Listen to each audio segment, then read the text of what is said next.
Hello dear student, स्वागत है आप सभी का शुभम क्लासेस के इस नए वीडियो में। मैं संजीव सर। स्टूडेंट, आज की इस वीडियो में हम आपको चैप्टर नंबर 1 से लेकर चैप्टर नंबर 3 तक सभी लघु उत्तरीय प्रश्नों को डिस्कस करने वाले हैं कि चैप्टर नंबर 1 से लेकर 3 तक कौन कौन से ऐसे लघु उत्तरीय प्रश्न हैं जो बोर्ड एग्जाम के लिए इंपॉर्टेंट है। तो ज़्यादा क्वेश्चन हमने नहीं सेलेक्ट किया है, टोटल 7 क्वेश्चन मैंने सेलेक्ट किया हुआ चैप्टर नंबर 1 से लेकर 3 तक। ठीक है, 3 चैप्टर में से केवल आपके 7 क्वेश्चन मैंने जो है छांट कर निकाले हुए हैं कि जो आपके बोर्ड एग्जाम से रिलेटेड हैं और बोर्ड एग्जाम के लिए काफ़ी ज़्यादा इंपॉर्टेंट है। और जो आप लोगों को कमेंट है कि सर एक चैप्टर का फाइनल शॉर्ट बचा हुआ है, तो चैप्टर का जो फाइनल शॉर्ट बचा हुआ है वो आपको मंडे को मिल जाएगा। ठीक है, फाइनल शॉर्ट चैप्टर नंबर 14 का ये मिल जाएगा आपको सोमवार को, मंडे को मिल जाएगा। और उसके बाद न्यूमेरिकल की डेट अनाउंस हो चुकी है। अब जिसके पास अनसॉल्व पेपर है बहुत अच्छी बात है, जिसके पास नहीं है वो सोमवार तक अपना व्यवस्था कर लेना सभी लोग। ठीक है, क्योंकि मंगलवार से हम न्यूमेरिकल स्टार्ट कर देंगे। ठीक है, मंगलवार को न्यूमेरिकल की पहली वीडियो आपको मिल जाएगी। ठीक है, और उस पहली वीडियो में जितने भी 2 या 3 नंबर में न्यूमेरिकल पूछे गए होंगे उन सभी न्यूमेरिकल को सॉल्व किया जाएगा, और उसके बाद दूसरे वाले वीडियो में जो है 5 नंबर वाले न्यूमेरिकल सॉल्व किए जाएंगे। तो सभी लोग जिसके पास है अच्छी बात है, जिसके पास नहीं है वो जल्द से जल्द जो है व्यवस्था कर ले। ठीक है, चलिए आइए लघु उत्तरीय प्रश्नों की बात करें। जितने भी लघु उत्तरीय प्रश्न आपको बोर्ड पे दिख रहे हैं, जितने बच्चे पीडीएफ मांगते हैं सभी लोग जो स्क्रीनशॉट ले लो और नोट कर लो। ठीक है, पीडीएफ की समस्या आपकी सॉल्व हो गई। चलिए अब हम बात करते हैं। देखिए जितने भी क्वेश्चन लिखे हुए हैं, अगर सभी लोग जितने भी बच्चे वीडियो को लाइव देख रहे हैं, अगर आपने फाइनल शॉर्ट की वीडियो हमारी देखी होगी तो सारे क्वेश्चन आपको अच्छे से तैयार होंगे। जितने भी क्वेश्चन लिखे गए हैं सारे क्वेश्चन आपको अच्छे से तैयार होंगे अगर आपने फाइनल शॉर्ट की वीडियो देखी होगी तो। अगर नहीं देखी होगी तो उसकी प्लेलिस्ट बनी हुई है, आप लोग देख लीजिए। ठीक है, फिलहाल चलिए यहाँ पे क्वेश्चन को हम डिस्कस कर रहे हैं, ध्यान से देखिए। पहला क्वेश्चन है वैद्युत बल संबंधी कूलाम का नियम। तो वैद्युत बल संबंधी भाई कूलाम का क्या नियम था? वैद्युत बल संबंधी कूलाम ने क्या नियम दिया था? कूलाम के नियम के अनुसार 2 स्थिर बिंदु आवेश, मान लो कोई एक आवेश यहाँ पे है Q1, कोई दूसरा आवेश यहाँ पे है Q2। ठीक है, यहाँ पे चीज़ों को हम समझा रहे हैं, बाकी लैंग्वेज वगैरह आप फाइनल शॉर्ट की वीडियो में देखिए या जो शुभम क्लासेस के ऐप में आपको नोट्स अवेलेबल कराए गए हैं वहाँ से देखिए। 2 स्थिर बिंदु आवेशों के बीच लगने वाला वैद्युत बल, अब वैद्युत बल में 2 टाइप के बल आपके सम्मिलित होते हैं। ये बल आपका आकर्षण बल भी हो सकता है, यानी अट्रैक्शन फोर्स भी हो सकता है, और रिपल्सन फोर्स भी हो सकता है। कब अट्रैक्शन फोर्स होगा, कब रिपल्सन फोर्स होगा, वो डिपेंड करेगा ये जो आपके चार्ज है, यानी जो आपके आवेश हैं, इनकी प्रकृति यानी कि इनके नेचर पर डिपेंड करेगा। अगर ये दोनों सेम नेचर के हैं, यानी दोनों चाहे प्लस हो या माइनस हो, तो इनके बीच जो है रिपल्सन फोर्स कार्य करेगा, यानी प्रतिकर्षण बल कार्य करेगा। लेकिन अगर दोनों चार्जों का जो नेचर है वो अपोजिट है, अपोजिट का मतलब विपरीत है, अगर एक पॉजिटिव चार्ज है दूसरा नेगेटिव चार्ज है, तो इनके बीच कौन सा बल कार्य करेगा? अट्रैक्शन फोर्स यानी कि आकर्षण बल लगेगा। ठीक है, तो वैद्युत बल समझ में आया क्या होता है? तो 2 स्थिर बिंदु आवेशों के बीच लगने वाला वैद्युत बल दोनों आवेशों के परिणामों के गुणनफल के अनुक्रमानुपाती होता है, यानी वैद्युत बल F प्रोपोर्शनल Q1 Q2। पहला समीकरण। अगर इनके बीच की दूरी कितनी है? स्मॉल r है, तो दूसरा पॉइंट क्या कहता है कि 2 स्थिर बिंदु आवेशों के बीच लगने वाला वैद्युत बल उनके बीच की दूरी के वर्ग के व्युत्क्रमानुपाती होता है। ठीक है, तो यानी F प्रोपोर्शनल 1/r²,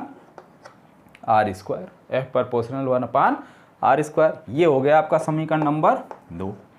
तो समीकरण नंबर 1 और 2 से हमको क्या देखने को मिल रहा है? कंबाइन कर लो, F प्रोपोर्शनल Q1 Q2/r²।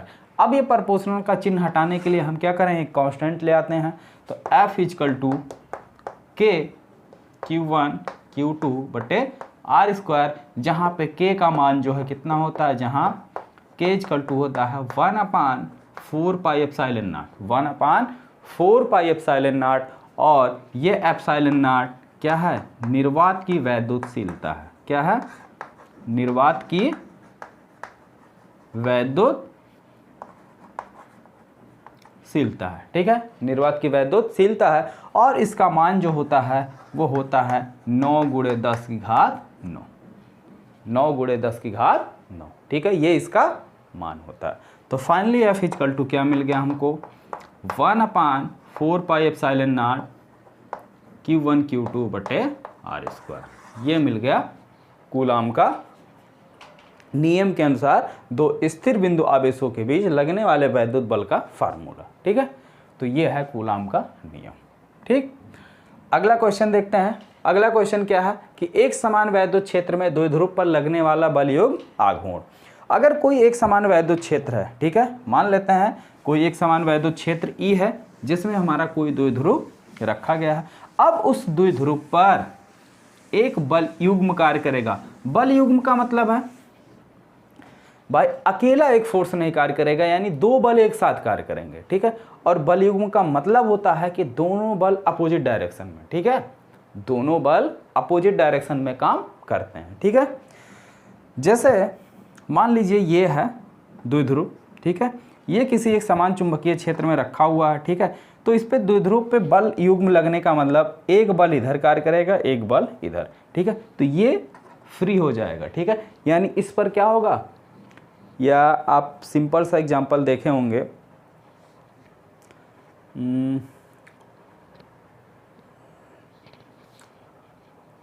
ये नल जो आप लोगों के घरों में अवेलेबल होता है उसमें क्या है, एक जगह नल बीच में ऐसे फिक्स होता है और इधर एक क्या होता है, नीचे रॉड गई होती है, वार्सल वगैरह लगा होता है, उसमें पानी में रहता है। और इधर आप क्या करते हैं, इधर से आप फोर्स लगाते हैं तो वो उधर जाता है, ठीक है। यानी वो क्या करता है, जो वार्सल है वो पानी के ऊपर फोर्स लगाता है, ठीक है।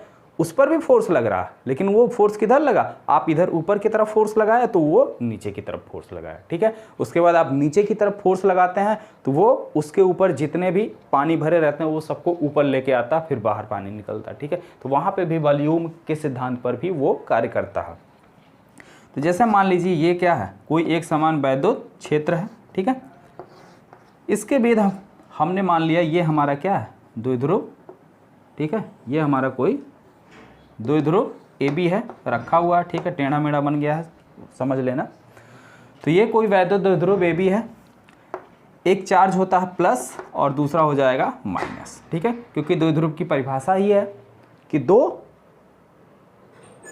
परिणाम में बराबर और प्रकृति में विपरीत चार्ज एक दूसरे से अल्प दूरी पर स्थित होते हैं तो वो निकाय हमारा क्या कहलाता है, वैद्युत द्विध्रुव। अब ये वैद्युत क्षेत्र की तीव्रता मान लेते हैं E है, तो इधर वैद्युत बल कितना कार्य करेगा, QE। इधर वैद्युत बल कितना कार्य करेगा, QE। कितना कार्य करेगा, QE, ठीक है। QE क्यों का इधर क्यों कार्य, क्योंकि ये निगेटिव, पॉजिटिव और निगेटिव हमेशा पॉजिटिव वाले के लिए क्या होता है, वैद्युत बल की जो दिशा होती है या वैद्युत क्षेत्र की दिशा होती है पॉजिटिव चार्ज से दूर, पॉजिटिव चार्ज से दूर, और नेगेटिव पे इनवर्ड, ठीक है, इसके अंदर। तो इसके अंदर ऐसे से आओगे तो यानी इस डायरेक्शन में, ठीक है। तो अब बल युग्म आघूर्ण टाउ बराबर परिभाषा फार्मूला होता है बल गुणे दोनों के बीच की लंबवत दूरी, ये टाउ की परिभाषा होती है, लंबवत दूरी, ठीक है। अब बल का मतलब है दो बल लग रहे हैं, दोनों बलों में से कोई एक बल, जरूरी नहीं है, ठीक है, कि हम इसको लिखें या इसको लिखें, कोई एक लिख सकते हो, फ्री हो तो कोई एक बल लिख लो, QE गुणे बीच की लंबवत दूरी। ये तो है लंबवत दूरी है नहीं, ये टोटल दूरी है 2L, यानी यहाँ से ऐसे लंब डाल दो, ठीक है, और इसको यहाँ से मिला दो। अगर ये कोण बन रहा है थीटा, कौन सा कोण बन रहा है, थीटा, तो लंबवत दूरी ये है, हमको ये चीज़ चाहिए, ठीक है। तो अब देखें ये 90 अंश बन रहा है, 90 अंश के सामने ये भुजा हो गई कर्ण और ये भुजा हो गई लंब, ठीक है। तो लंब और कर्ण किस में आते हैं, साइन थीटा में, किस में आते हैं, साइन थीटा। तो साइन थीटा बराबर हो जाएगा लंब बटे कर्ण। साइन थीटा बराबर क्या हो जाएगा, लंब ये है आपका BC अपान कर्ण कितना 2L, तो VC इक्वल टू कितना हो जाएगा 2L sine theta, 2L sine theta, और यही लंबवत दूरी है, तो लंबवत दूरी लिख लो 2L साइन थीटा, ठीक है। इसको इधर ले आओ, Q into 2L into E sine theta, ठीक है। तो ये कितना हो जाएगा Q इंटू 2L, ये वैद्युत द्विध्रुव का द्विध्रुव आघूर्ण, यानी इसको हम क्या लिख सकते हैं P, तो PE साइन थीटा, या इसको लिख सकते हैं वेक्टर P क्रॉस वेक्टर, ठीक है, क्योंकि क्रॉस प्रोडक्ट में क्या आता है, साइन आता है, ठीक है। तो ये जो है आपका फार्मूला निकल के आ गया, एक समान वैद्युत क्षेत्र में स्थित द्विध्रुव पर लगने वाला वलयुग आघूर्ण, ठीक है। बात समझ में आ गई। चलिए अगला क्वेश्चन देखते हैं। अगला क्वेश्चन है, सिद्ध कीजिए निरक्षीय स्थिति में वैद्युत विभव का मान 0 होता है। कितने लोगों को पता है भाई? बहुत आसान क्वेश्चन है, बहुत ही सिंपल क्वेश्चन है, ठीक है। हाँ, तीसरा क्वेश्चन बहुत सिंपल है। देखो ये हमारा क्या, कोई वैद्युत द्विध्रुव है, ठीक है, इस तरीके से माइनस प्लस, इसके बीच की कुल दूरी कितनी, 2L, कितनी, 2L। इसका सेंटर पॉइंट वो है, मान लेते हैं निरक्ष पर यहाँ पर कोई पॉइंट P है जहाँ पे हमें वैद्युत विभव का मान निकालना, और इसकी दूरी सेंटर से कितनी है, R, ठीक है। अब यहाँ से इसको मिला देते हैं, क्योंकि जिस बिंदु पर हमें वैद्युत विभव का मान निकालना होता है वहाँ से दूरी हमेशा कहाँ से चाहिए होती है हमको, बिंदु आवेश से। तो बिंदु आवेश एक यहाँ A पर है और दूसरा B पर है, तो दूरी हमको चाहिए यहाँ से। अब देखो भाई टोटल 2L है, ये सेंटर पॉइंट है, तो ये इधर कितना हो गया, ये L हो गया और ये भी L हो गया, ठीक है। ये L ये R, तो ये कितना हो जाएगा, कितना हो जाएगा, ये L ये R, तो ये कितना हो जाएगा, समकोण त्रिभुज से √L square plus R square. समझ में आया कैसे निकला? समकोण त्रिभुज में कर्ण का वर्ग बराबर आधार का वर्ग प्लस लंब का वर्ग, तो ये कितना हो जाएगा, ये भी आपका वही हो जाएगा, L square plus R square. अब बिंदु A पर स्थित आवेश माइनस Q के कारण बिंदु P पर वैद्युत विभव का मान, तो वैद्युत विभव VA इक्वल टू कितना हो जाएगा, 1/4 pi epsilon not, 4 pi epsilon not Q अपान कितना, R होगा कि R स्क्वायर होगा, कितना होगा, फार्मूले में नीचे R होगा कि R स्क्वायर होगा, जल्दी बताओ, बोलिए भाई, कमेंट कीजिए। अरे सिंपल जानो, F इक्वल टू क्या होता है, F इक्वल क्या होता है, 1/4 pi epsilon not Q1 Q2 बटे R स्क्वायर, ठीक है। W किया गया कार्य, W इक्वल टू क्या होता है, F इंटू डी, ठीक है, F इंटू डी। डी का मतलब क्या होता है, दूरी यानी कि R, तो एक R से, ठीक है, F में गुणा करोगे तो एक R से एक R कैंसिल हो गया, तो W इक्वल टू क्या फार्मूला निकल के आ गया भाई, 1/4 pi epsilon not Q1 Q2 बटे R, और V इक्वल टू क्या होता है, समझ लो, कोई भी चीज़ ना समझ में आए तो रटने वाला काम नहीं करना चाहिए, ठीक है। W/Q0, तो Q0 से भाग लगाओगे, एक Q कट जाएगा, तो बचेगा क्या, एक Q और नीचे R, तो क्लियर हुआ, नीचे R रहेगा का R स्क्वायर, चार्ज कितना है, -Q माइनस नीचे R, दूरी कितनी, √R square plus L square plus R square, ठीक है। ये इक्वल टू माइनस आ गया आपका बाहर, 1/4 पाई एप्सिलॉन नॉट Q बटे √L square plus R square, ये आपका हो गया समीकरण नंबर 1। दूसरे, इस बिंदु के कारण इस बिंदु पर वैद्युत विभव, तो VV इक्वल टू कितना हो जाएगा, यहाँ पे चार्ज प्लस है तो -Q की जगह प्लस आ जाएगा, 1/4 पाई एप्सिलॉन नॉट Q बटे √L square plus R square, ठीक है। परिणामी विभव दोनों को जोड़ लो, V equal to VA plus VB, दोनों बराबर हैं लेकिन चिन्ह में क्या है, विपरीत हैं, इसलिए घट के कितने आ जाएंगे, 0, बड़ा सा लड्डू, ठीक है, समझ में आ गया। चलो अगला क्वेश्चन, वैद्युत क्षेत्र की तीव्रता तथा विभव प्रवणता में क्या संबंध होता है। तो वैद्युत क्षेत्र की तीव्रता और विभव प्रवणता में संबंध क्या होता है, ये आप लोग करेंगे, संबंध हम बता दे रहे हैं, ठीक है। क्या होता है, वैद्युत क्षेत्र की तीव्रता E इक्वल टू होता है -ΔV/ΔX, ठीक है। Delta we by delta x, जहां पे delta we by delta x क्या है, विभव प्रवणता है। और ये क्या है, माइनस विभव प्रवणता। और सबसे पहली बात तो आप लोग सभी लोग कमेंट बॉक्स में ये बताओ कि विभव प्रवणता क्या होता है, विभव प्रवणता की डेफिनेशन क्या है। ठीक है, अरे भाई सिंपल सी डेफिनेशन है, और वो मैं नहीं बताऊंगा, वो आप लोग बताएंगे। ठीक है, सिंपल सी डेफिनेशन है एक लाइन की, और वो क्या डेफिनेशन है वो कमेंट बॉक्स में आप लोग कमेंट करके बताइए, अभी लास्ट में हम बता देंगे। ठीक है, अभी सभी क्वेश्चन के लास्ट में मैं बता दूंगा डेफिनेशन क्या है, लेकिन उससे पहले आप सभी लोग कमेंट करके बताओ कि क्या डेफिनेशन है।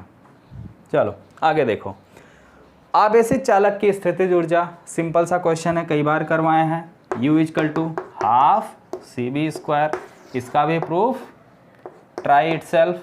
ठीक है, इसको भी आप लोग ट्राई करेंगे, क्योंकि सारी चीज़ें फाइनल शॉट की वीडियो में एक एक टर्म, एक एक पॉइंट अच्छे से हमने डिस्क्राइब किया हुआ है, डिस्कशन किया हुआ आप लोगों के साथ, और आपसे पूछा भी था मैंने कि अगर कोई डाउट हो तो आप पूछ सकते हैं। तो बहुत बच्चों के चैप्टर नंबर 1 से लेके 3rd तक किसी के कोई डाउट नहीं आया। ठीक है, और अभी भी मान लीजिए अगर किसी को कोई डाउट हो कहीं पर भी, तो आप लोग कमेंट बॉक्स में कमेंट करके पूछ सकते हैं। इसके बाद आपको मिलेगा बहुविकल्पीय का क्वेश्चन। ठीक है, और बहुविकल्पीय के जस्ट बाद आपके जितने भी डाउट रहेंगे वो क्लियर कर दिए जाएंगे। ठीक है, तो जो भी आपको डाउट हो चैप्टर नंबर 1 से लेके 3rd तक, वो जो आपकी पहले की 3 वीडियो हैं, यानी विस्तृत उत्तरीय, लघु उत्तरीय और बहुविकल्पीय, इसमें कमेंट करके आप अपने डाउट पूछ सकते हैं, और आपके सभी डाउट हम एक स्पेशल वीडियो में जो है क्लियर कर देंगे। कोई एक टर्म हमने खाली रखा हुआ है, जैसा कि हमने कहा भी है कि चैप्टर नंबर 1 से लेकर 3rd तक टोटल आपको 4 वीडियो मिलेगा। 3 वीडियो का शेड्यूल हमने बता दिया कि 3 वीडियो में क्या क्या मिलेगा, लेकिन चौथे में आपकी डाउट क्लास रहेगी। ठीक है, तो उसी डाउट क्लास में आपके सारे डाउट क्लियर कर दिए जाएंगे, कोई समस्या आपको नहीं आएगी। ठीक है, चलिए आगे देखते हैं। अगला क्वेश्चन है, धारा घनत्व व विशिष्ट प्रतिरोध से आप क्या समझते हैं। तो धारा घनत्व की अगर हम बात करें तो धारा घनत्व J बराबर होता है I/A, और I बराबर होता है NEA/VD। ठीक है, बट A से कैंसिल हो गया, तो J बराबर कितना आ जाएगा, NEVD।